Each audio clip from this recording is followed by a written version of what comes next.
तो जो कहानी मैं आपको सुनाना चाह रहा हूँ एक रियल कहानी है, और मेरी सबसे बड़ी चिंता अपने बच्चों को लेकर, आपको लेकर वही रहती है। मैं जब भी कोई कहानी सुनाता हूँ, नाम, जगह, वो सब बदल देता हूँ ताकि किसी की प्राइवेसी पर हमला ना हो। सबकी राइट टू प्राइवेसी है ना। एक बच्चा था जिसको मैं जानता हूँ, बचपन से जानता हूँ, बहुत ही ज़बरदस्त आर्टिस्टिक बच्चा, म्यूज़िक का उस्ताद।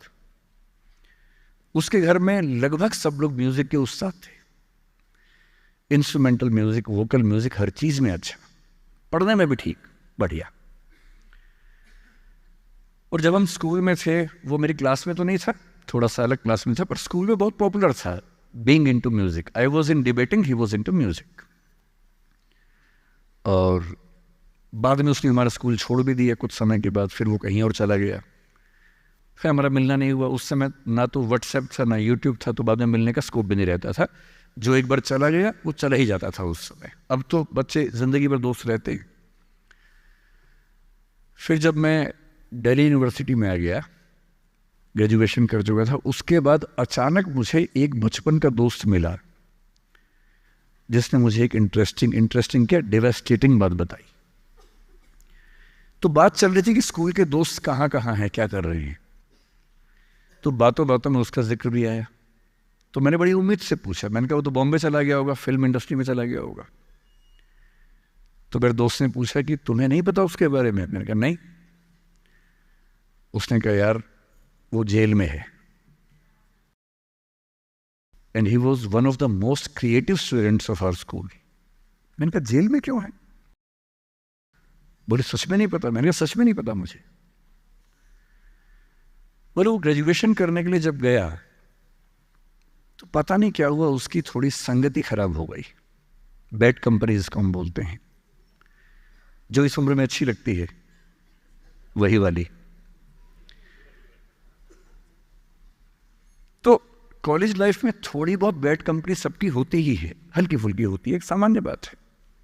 अच्छा, बच्चा बच्चा ना रहे ये भी तो अच्छी बात है ना। थोड़ा बचपन तो जीना भी चाहिए, थोड़ा शरारतें करनी भी चाहिए। पर किसी किसी का दुर्भाग्य होता है कि ज्यादा हो जाता है, उसके साथ ऐसा हुआ।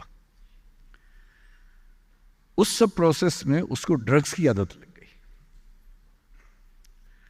और ड्रग्स की आदत, ड्रग्स एक ऐसी चीज है, एडिक्शन ऐसी चीज है कि उसमें वन वे रास्ता होता है, टू वे नहीं होता है। आप जा सकते हैं, वापस नहीं आ सकते। मतलब 1000 लोग जाएंगे तो उनमें से एक आध वापस आएगा, वो भी इतने मुश्किलों से जो ऑलमोस्ट इम्पॉसिबल है। I have seen many such cases. Social welfare department से मेरे कई दोस्त ऑफिसर्स हैं, तो मैं उनसे जब पूछता हूँ, बताते हैं मैंने ऐसे लोगों को देखा है 10-10 साल से स्ट्रगल कर रहे हैं एडिक्शन से बाहर आने की, नहीं आ पा रहे, खत्म हो गए हैं। उस बच्चे को ड्रग्स की आदत पड़ गई कॉलेज में जाके, पेरेंट्स को पता ही नहीं था। तो जब पेरेंट्स को भनक लगी तो उसको दबाव बनाया कि तुम घर आ जाओ।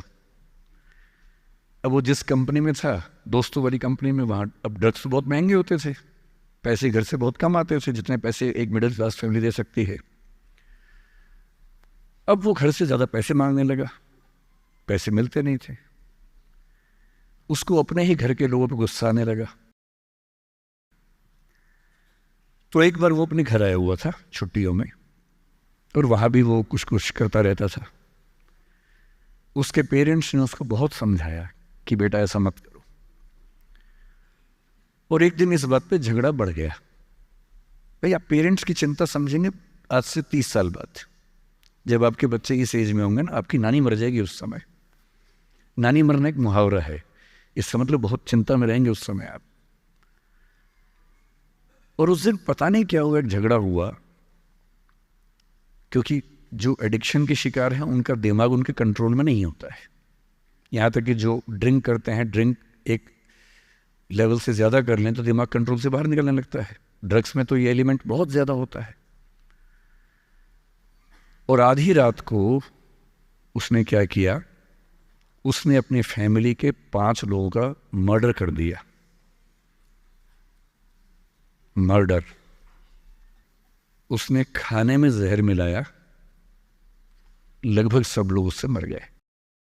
एक मेंबर नहीं मरा क्योंकि उसने खाना खाया नहीं उस दिन, तो उसको उसने अलग से मारा। और ये बात है जब उसकी उम्र लगभग 17-18 साल की थी या 19 के आसपास रहा होगा। उसके बाद वो जेल गया। मुझे उसके बाद से पता ही नहीं कि क्या हुआ, फांसी हुई या उम्र कैद हुई या क्या हुआ, ना तो मुझे पता है ना मैं इंटरेस्टेड हूँ जानने में। मैं उसका नाम हम सब जानता हूँ, एंड 1-2 क्लास स्कूल में ऐसी थी कि वो हम आसपास थे, जानते थे, पहचानते थे एक दूसरे को। मेरी सबसे बड़ी चिंता ये होती है बच्चों को लेकर कि किसी भी गलती से वो ड्रग्स में ना चले जाएं। आप सबसे रिक्वेस्ट कर रहा हूँ हाथ जोड़ के, कुछ भी कर लेना, ये मत करना। बदमाशी करो, शरारत करो, थोड़ा इश्क विश्क होगा करो, कोई दिक्कत नहीं। किसी को चीट मत करना, ड्रग्स में मत जाना, क्योंकि इन रास्तों पे जाने के बाद वापसी का रास्ता नहीं है, पूरी जिंदगी खत्म हो जाती है। एक शायर ने कहा है, बस एक कदम गलत उठाता राह शौक में, राह शौक का मतलब शौक के रास्ते पर चल पड़े थे, बस एक कदम गलत उठाता राह शौक में, मंजिल तमाम उम्र मुझे ढूंढती रही। मेरी मंजिल जिंदगी भर मुझे ढूंढती रही, कहाँ चला गया? सिर्फ एक गलती हुई थी और उस एक गलती ने कहीं का नहीं छोड़ा। आपको लग रहा होगा कि ये तो पापा जैसा है, प्रीच कर रहा है हमें, पापा डोंट प्रीच वाला भाव मन में आ रहा होगा अपनों के, पर मेरा काम ही है, मैं क्या करूं। मुझे जितनी चिंता अपने बच्चे की उतनी आपकी चिंता है, तो मैं तो बोलूँगा। आप मानेंगे नहीं मानेंगे आपकी मर्जी है, लेकिन ईश्वर ना करे कुछ गलती हुई तो बाद में आप इस बात को याद ज़रूर करेंगे कि किसी ने समझाया था हाथ जोड़कर, और हम उसके बाद भी नहीं समझे थे। कुछ भी करना, उस रास्ते पर मत जाना। और इस रास्ते पर लोग क्यों जाते हैं? इसकी जो साइकोलॉजी में सबसे बड़ा रीज़न है, उसको पीयर ग्रुप प्रेशर कहते हैं। पीयर ग्रुप का मतलब है आपके दोस्तों का ग्रुप, गैंग, जिसको गैंग कहते हैं। जो डेवलपमेंटल साइकोलॉजी है, जो साइकोलॉजी स्टडी करती है कि बच्चे जैसे जैसे बड़े होते हैं उनकी साइकोलॉजी कैसे चेंज होती है, इसको बोलते हैं डेवलपमेंटल साइकोलॉजी। उसमें माना गया है कि ये जो एज है, टीन एज, ये गैंग एज है। गैंग एज का मतलब 3-4 दोस्तों का ग्रुप होता है, वो गैंग की तरह से ऑपरेट करता है। एकदम सीक्रेट्स रहते हैं ग्रुप में, आपस में बातें करते हैं, जैसी कोई आसपास से निकलता चुप हो जाते हैं। उनको लगता है कि उनके पास कुछ सीक्रेट इन्फॉर्मेशन दुनिया की ऐसी है जो मोसाद और रॉ और इन्हीं सब के पास होती है, किसी के पास नहीं होती। जबकि वो जो बात कर रहे होते हैं उनके पेरेंट्स वो बात 30 साल पहले कर चुके हैं। वो ऐसी कोई बात नहीं कर रहे जो उनके पेरेंट्स को नहीं पता, वो सब बातें करके ही बड़े हुए हैं। पेरेंट्स भी तो बने ही है ना भाई, ऐसा थोड़ा ना, उन्होंने तो जिंदगी देखी है, पर उनको लगता है कि वो कुछ खास ऐसा जानते हैं। एक दूसरे पर ऐसा भरोसा, पेरेंट्स पर ऐसा अविश्वास, ऐसा उनको खारिज करने की टेंडेंसी, नॉर्मल बात है, कोई खास बात नहीं है, इस उम्र में सामान्य बात है। पर डेवलपमेंटल साइकोलॉजी जब हम पढ़ते हैं तो उसमें कहते हैं कि जो बच्चा होता है 1-2 साल तक का, उस पर सबसे ज़्यादा असर उसकी माँ का होता है, क्योंकि माँ उसके लिए पूरा संसार है। उस बच्चे की 2 ही ज़रूरतें हैं कि जब वो गीला हो तो वो पहुँच दे, जब भूख लगे कुछ खाना खिला दे। शुरू के 6 महीने इन दोनों ज़रूरतों को जनरली उसकी माँ ही पूरा करती है। तो उसको धीरे धीरे लगता है कि जो माँ है ना, यही मेरा सब कुछ है, और माँ की हर बात को फॉलो करता है वो। 6 महीने के बाद थोड़ा सा बाहर का खाना, घर के बाकी मेंबर्स का असर पड़ने लगता है। 2 साल के बाद जब बच्चा पहली बार स्कूल जाता है, 2 या 3 साल के बाद, तो आप देखेंगे प्राइमरी स्कूल में टीचर्स आमतौर पे महिलाएं होती हैं, विमेन होती हैं, मेल्स नहीं होते हैं। उसके 2 रीज़न है। एक तो मेल्स में इतनी पेशेंस होती नहीं आमतौर पे। अपना ही बच्चा हो तो 2 मिनट के लिए चिकोटी काटना, प्यार करना ठीक है, 2 मिनट के बाद नहीं झेल पाते वो। और बच्चा अगर रोने लगे, उनके चश्मा उतार के मारे, थप्पड़ मार दे, मूंछ खींच ले, इरिटेट हो जाते हैं। 5 मिनट के बाद तो बच्चा पिटता ही पिटता है अपने बाप के हाथों। इसलिए बच्चे भी बाप के पास कम जाना पसंद करते हैं, जाते हैं 1-2 मिनट के लिए फिर भाग आते हैं वहाँ से। इनको पता है कि ये जो ब्रेक इवन होने वाला टाइम आ गया है, अब इस टाइम पे निकल जाना चाहिए।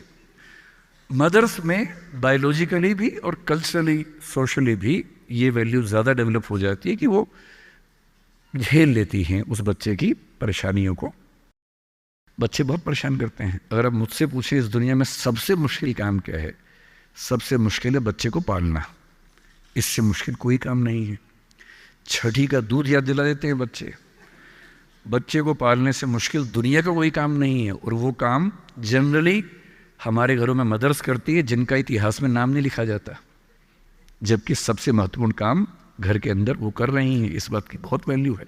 कई जगह पेरेंट्स मतलब फादर्स भी कर रहे हैं कुछ हद तक, लेकिन जनरली दुनिया में ज़्यादा ये काम अभी तक महिलाओं के हाथ में ज़्यादा है। जब बच्चा स्कूल जाता है तो स्कूल जाने के बाद आप देखेंगे जो लेडी टीचर होती है, जिसको बच्चा प्यार से मैम कहता है, मैम, ऐसे बच्चे के लिए मैम दूसरा भगवान होता है मम्मी के बाद। कुछ समय के बाद भगवान नंबर 1 मैम हो जाती है, भगवान नंबर 2 मम्मी हो जाती है। और अगर मैम ने कुछ कहा है और मम्मी कह रही गलत है, तो बच्चा घूर के देखता है कि तुम बताओगी मुझे, वो भगवान है वो तो मेरी। तो बच्चे को मैम पे भगवान जैसा भरोसा होता है। फिर जब वो बड़ा होने लगता है 10, 11, 12, 13 साल का, 13 की एज आते आते बच्चों में जो बायोलॉजिकल चेंजेस होने शुरू होते हैं, बड़े परेशान होते हैं, पशुपेश में होते हैं कि ये क्या हमारे साथ हो रहा है, हमारी ज़िंदगी चेंज हो रही है। अचानक उनको ऐसा लगने लगता है। उस उम्र के जो हार्मोन्स हैं वो उनको पेरेंट्स से दूर करते हैं, क्योंकि उनको जिस तरह की आज़ादी चाहिए, पेरेंट जानते हैं कि ये उम्र सही नहीं है, तो पेरेंट्स रोकते हैं, समझाते हैं, फ़ोन का यूज़ कम करो, इंटरनेट कम करो, तुम्हारा दोस्त ठीक नहीं है, तुम्हारी कंपनी ठीक नहीं है, अच्छे दोस्त रखो, ये करो, वो सब करते हैं। उनकी मजबूरी है, उनको पता है कि ये उम्र फिसलने वाली है। और बच्चों को लगता है कि मैं जहाँ जहाँ आज़ादी चाहता हूँ, यही 2 लोग मेरे दुश्मन हैं, पता नहीं ये डिजर्व नहीं करते मुझे, they don't deserve a child like me. फिर वो पेरेंट्स से झूठ बोलना, छिपाना, हर बच्चा उस उम्र में झूठ बोलना शुरू कर देता है। कुछ बहुत प्यारे मासूम बच्चों को छोड़ दूं मैं 1-2%, बाकी सब थोड़ा बहुत झूठ तो बोल लेते हैं। कुछ ज़्यादा शातिर हो जाते हैं, इतना खतरनाक झूठ बोलते हैं, लाई डिटेक्शन टेस्ट करवा लेंगे तो भी नहीं पकड़ में आएंगे, इतना अच्छा झूठ बोलने लग जाते हैं, क्योंकि उन्होंने सीख लिया दोस्तों से सब करके। और ये जो उम्र है 13 से 19, जो गैंग एज है, ये जो दोस्त हैं, इनका असर इतना ज़्यादा होता है। और आपकी पर्सनैलिटी कैसी है, हर गैंग में 4-5 लोग होते हैं, उनमें से एक मुखिया होता है, उनका गैंग का नेता होता है, जो थोड़ा सा एग्रेसिव है, डोमिनेटिंग है, असर्टिव है, वो फैसले करता है सबके लिए। आपने डिसीजन मेकिंग का सवाल पूछा, इसी पे उसको समझेंगे। उसने कहा कि चलो सब फिल्म देख के आएंगे, तो बाकी 4 फॉलोवर्स होते हैं, वो चलते हैं, जी जी चलो चलो चलो चलो चलो। इन सबका सेल्फ रिस्पेक्ट का लेवल अलग अलग है। जो नेता है उसमें सेल्फ रिस्पेक्ट बहुत ज़्यादा है, इतनी ज़्यादा है कि वो दूसरों की सेल्फ रिस्पेक्ट की धज्जियाँ उड़ा देता है। वो ये मान के चलता है कि मैं राजा हूँ, जो मैं कहूँगा वही होगा। और जो बाकी 4 भेड़ बकरियाँ हैं, जिनमें कॉन्फिडेंस की कमी है, असर्टिव नहीं हैं, सबमिसिव हैं, दब्बू हैं, डरपोक हैं, वो बेचारे उसकी बात को फॉलो करते हैं। और ये जो 4 हैं ना, इन पे खतरा बहुत ज़्यादा है, क्योंकि जो नेता है वो पहले से बिगड़ा हुआ है, वो हैबिचुअल है कई चीज़ों का, और वो इन 4 को बोलता है आज हम सब ड्रग्स ट्राई करेंगे। पूछ नहीं रहा है, बता रहा है। अब इन 4 में से एक के मन में है कि ना करूं, मम्मी ने उसको 1000 बार समझाएगी बेटा ये मत करना, वो बेचारा बोल ही नहीं पा रहा, घबराहट हो रही है उसको। बड़ी मुश्किल से मिमियाते हुए एक वाक्य उसने बोला। मिमियाना मतलब बिल्ली की तरह से बोलना, कैट की तरह से बोलना। उसने कहा यार मम्मी ने कहा था ठीक नहीं होता है। अब उसके बाद जोर से ठाका मार गया, ये देखो मम्मी का बच्चा, ये देखो मम्मी का बच्चा, इसको दुद्धू पिलाओ इसको, बच्चा है ये तो बड़ा ही नहीं हुआ, ये तो मर्द ही नहीं बना अब तक। हम तो मर्द हैं, हम तो बड़े हैं, हम तो ग्रोन अप हैं। इस बच्चे की सेल्फ एस्टीम, सेल्फ रिस्पेक्ट इतनी कम है कि डर जाएगा, एकदम घबरा जाएगा। 3 लोग बोलेंगे अरे कुछ नहीं होता, अरे कुछ नहीं होता, आजा आजा आजा आजा, अरे कुछ नहीं होता, कर ले ट्राई, हम भी तो कर रहे हैं, कर ले ट्राई। और इसी प्रेशर में ये बच्चा पहली बार ऐसी गलती करेगा। और मैंने पहले ही कहा कि रास्ता एक तरफा है, वापसी का रास्ता नहीं। इस प्रेशर को बोलते हैं पीयर ग्रुप प्रेशर, दोस्तों का प्रेशर। मैं अपने बच्चे को केवल एक बात सिखाता हूँ, बाकी पढ़ाई लिखाई तो मुझे पता है ज़िंदगी में जब कोई करना चाहेगा कर ही लेगा। इंटरनेट की दुनिया में, गूगल की दुनिया में, आप क्या मतलब मैं क्या पढ़ा दूंगा आपको, टीचर क्या पढ़ा लेंगे, सब गूगल पे उपलब्ध है, सब ऑनलाइन अवेलेबल है। जो टीचर बनना चाह रहे हैं समझ लें, अब टीचर का काम नॉलेज देना नहीं है, नॉलेज आपसे ज़्यादा, आपसे बेहतर गूगल पे है। अब आपका काम उससे ज़्यादा बड़ा है। क्या है अभी डिस्कस करेंगे। मैं केवल एक बात पे फोकस करता हूं कि मेरे बच्चे या आप लोग पीयर ग्रुप प्रेशर से बच सके। मैं खुद बचा था, अच्छे से बचा था, मेरे पेरेंट्स की भूमिका थी। मैं जिस हॉस्टल में रहा उस हॉस्टल में लगभग सब ड्रिंक करते थे कॉलेज के दिनों में, मैं नहीं करता था। मुझे कभी ज़रूरत ही नहीं लगी उस चीज़ की, तो नहीं लगी तो नहीं किया। अच्छी बात सिर्फ इतनी है, मैं ये नहीं कह रहा कि ड्रिंक करना अच्छी बात है कि बुरी बात है, वो तो इंडिविजुअल फैसला हर किसी का है, लेकिन मैच्योर होने के बाद, बचपन में नहीं।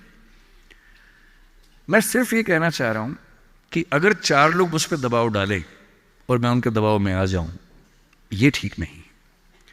मुझे ध्यान है कि हमारे हॉस्टल की नाइट चलती थी, फ्राइडे की रात है, वार्डन साहब छुट्टी पे हैं, 10-12 लोग एक कमरे में बैठे हैं, शराब की बोतल खोल ली है या बियर जो भी है, सबका मन है पीने का। वो मतलब एडल्ट्स हैं, 18+ के थे, वो शायद लीगली अलाउड होगा उनके लिए, मुझे नहीं पता। और जो लोग नहीं पीना चाहते उनको दबाव बना रहे हैं कि आ पी के दिखा, तू मर्द है तो पी के दिखा, बड़ा हो गया तो पी के दिखा। जब भी कोई ऐसा दबाव बनाए ना, इतना भी दबाव में नहीं आना है। जैसे कोई बोले बड़ा है तो पी के दिखा, आपको बोलना है मैं इसको पिए बिना ही बड़ा हूं। मर्द है तो पी के दिखा, मैं इसको पिए बिना ही मर्द रहता हूं। तुम इसको पी के मर्द बनते हो, हम ऐसे ही मर्द हैं भाई। दोस्त नहीं है क्या हमारा, तो क्या बोलना है, अगर तुम्हारी दोस्ती के लिए मुझे पीनी पड़ेगी शराब, तो मेरी दोस्ती के लिए तुम छोड़ क्यों नहीं सकते? अजीब बात है भाई। दोस्त, क्या मैं ही तुम्हारा दोस्त हूं, तुम मेरे दोस्त नहीं हो? तुम्हारी दोस्ती के लिए मैं ड्रग्स लेना शुरू कर दूं और मेरी दोस्ती के लिए तुम छोड़ नहीं सकते? अगर तुम छोड़ नहीं सकते तो मैं ले नहीं सकता। और दोस्ती अपनी जगह है, हमेशा ध्यान रखना। भूल के भी कभी कोई ऐसी डिमांड मत करना जो दोस्ती की हदों से ज़्यादा जाती हो। मैं साफ कह रहा हूं, मैं ड्रग्स के रास्ते पर नहीं जाऊंगा, ये काम मैं नहीं करूंगा। मुझसे दोस्ती रखनी है, इन शर्तों के साथ रखो। मैं किसी दबाव में ना आया हूं, ना आऊंगा। इसको बोलते हैं असर्टिवनेस। अपनी शर्तों पे जीऊंगा, किसी के दबाव में नहीं जीऊंगा। जो गलत है गलत है, नहीं करना है तो नहीं करना है। एक शायर ने बड़ी अच्छी बात कही इश्क के बारे में, लेकिन यहाँ अप्लाई होती है। उसने कहा, वो नहीं मेरा सही, उससे मोहब्बत है तो है। भाई किसी से मोहब्बत है, नहीं हो पाया मेरा, कोई बात नहीं। वो नहीं मेरा मगर उससे मोहब्बत है तो है। अब ये रस्मों और रिवाजों से बगावत है तो है। अगर मैंने एक सही बात कह दी और वो रस्म रिवाज के खिलाफ है तो है, मैं क्यों डरूंगा? जो मुझे ठीक लगा, अपने ईमान के मुताबिक लगा, मैंने कहा वो मैं करूंगा। तो जो बात मुझे अपनी ओर से शुरुआत में कहनी थी मैंने आपसे कही है। और मेरा ख्याल है कि अगर आप सब बच्चों में से एक बच्चा भी मेरी बात सुन के गलत रास्ते पे जाने से रुक गया तो मेरा सिक्किम आना धन्य हो गया। मैं उसमें बहुत खुश हूँ, उससे ज़्यादा मुझे